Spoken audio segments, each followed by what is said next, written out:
आप सभी को मोहिनी एकादशी की हार्दिक शुभकामनाएं। भगवान श्री हरि विष्णु और माता महालक्ष्मी की कृपा आप पर और आपके परिवार पर सदैव बनी रहे। मोहिनी एकादशी व्रत कथा। धर्मराज युधिष्ठिर कहने लगे कि हे कृष्ण, वैशाख माह की शुक्ल पक्ष की एकादशी का क्या नाम है तथा उसकी कथा क्या है, इस व्रत की क्या विधि है, ये सब विस्तार पूर्वक बताइए। तब श्री कृष्ण कहने लगे कि हे धर्मराज, मैं आपसे एक कथा कहता हूँ जिसे महर्षि वशिष्ठ ने श्री रामचंद्र जी से कही थी। एक समय श्री राम जी बोले, हे गुरुदेव, ऐसा कोई व्रत बताइए जिससे समस्त पाप और दुख का नाश हो जाए। मैंने सीता जी के वियोग में बहुत दुख भोगे हैं। तब महर्षि वशिष्ठ बोले, हे राम, आपने बहुत सुंदर प्रश्न किया है।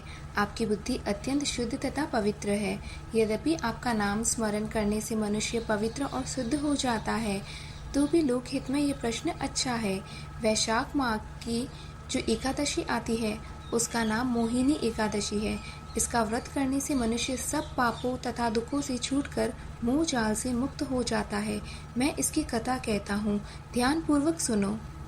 सरस्वती नदी के तट पर भद्रावती नाम की एक नगरी में द्युतिमान नामक चंद्रवंशी राजा राज करता था।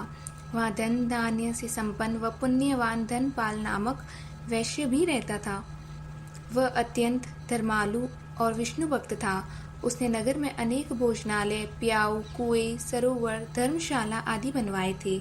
सड़कों पर आम, जामुन, नीम आदि के अनेक वृक्ष भी लगवाए थे।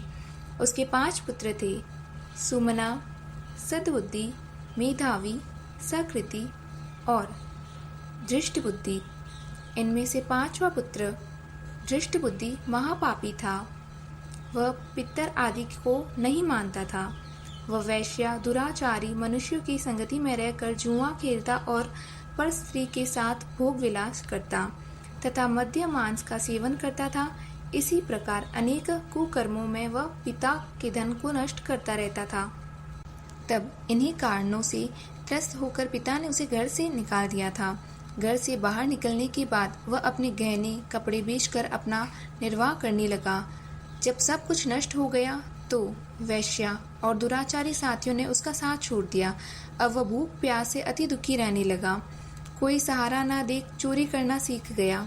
एक बार वह पकड़ा गया तो वैश्य का पुत्र जानकर चेतावनी देकर छोड़ दिया गया, मगर दूसरी बार फिर पकड़ में आ गया। राजाज्ञा से इस बार उसे कारागार में डाल दिया गया। कारागार में उसे अत्यंत दुख दिए गए। बाद में राजा ने उसे नगरी से निकाल दिया। वह नगरी से निकल वन में चला गया। वहाँ वन्य पशु पक्षियों को मारकर खाने लगा।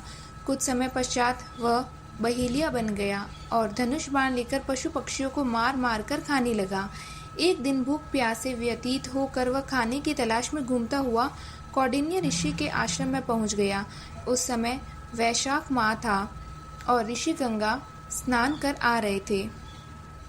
उनके भीगे वस्त्रों को छींटे उस पर पड़ने से उसे सद्बुद्धि प्राप्त हुई। वह कौंडिन्य मुनि से हाथ जोड़कर कहने लगा कि हे मुनि, मैंने जीवन में बहुत पाप किए हैं। आप इन पापों से छूटने का कोई साधारण बिना धन का उपाय बताइए। उसके दीन वचन सुनकर मुनि ने प्रसन्न होकर कहा कि तुम वैशाख शुक्ल पक्ष की मोहिनी नामक एकादशी का व्रत करो, इससे समस्त पाप नष्ट हो जाएंगे। मुनि के वचन सुनकर वह अत्यंत प्रसन्न हुआ और उनके द्वारा बताई गई विधि के अनुसार व्रत किया। हे राम, इस व्रत के प्रभाव से उसके सब पाप नष्ट हो गए और अंत में वह गरुड़ पर बैठकर विष्णु लोक को गया। इस व्रत से मोह आदि सब नष्ट हो जाते हैं। संसार में इस व्रत से श्रेष्ठ कोई व्रत नहीं है। इसके महात्म्य को पढ़ने से अथवा सुनने से 1000 गौदान का फल प्राप्त होता है।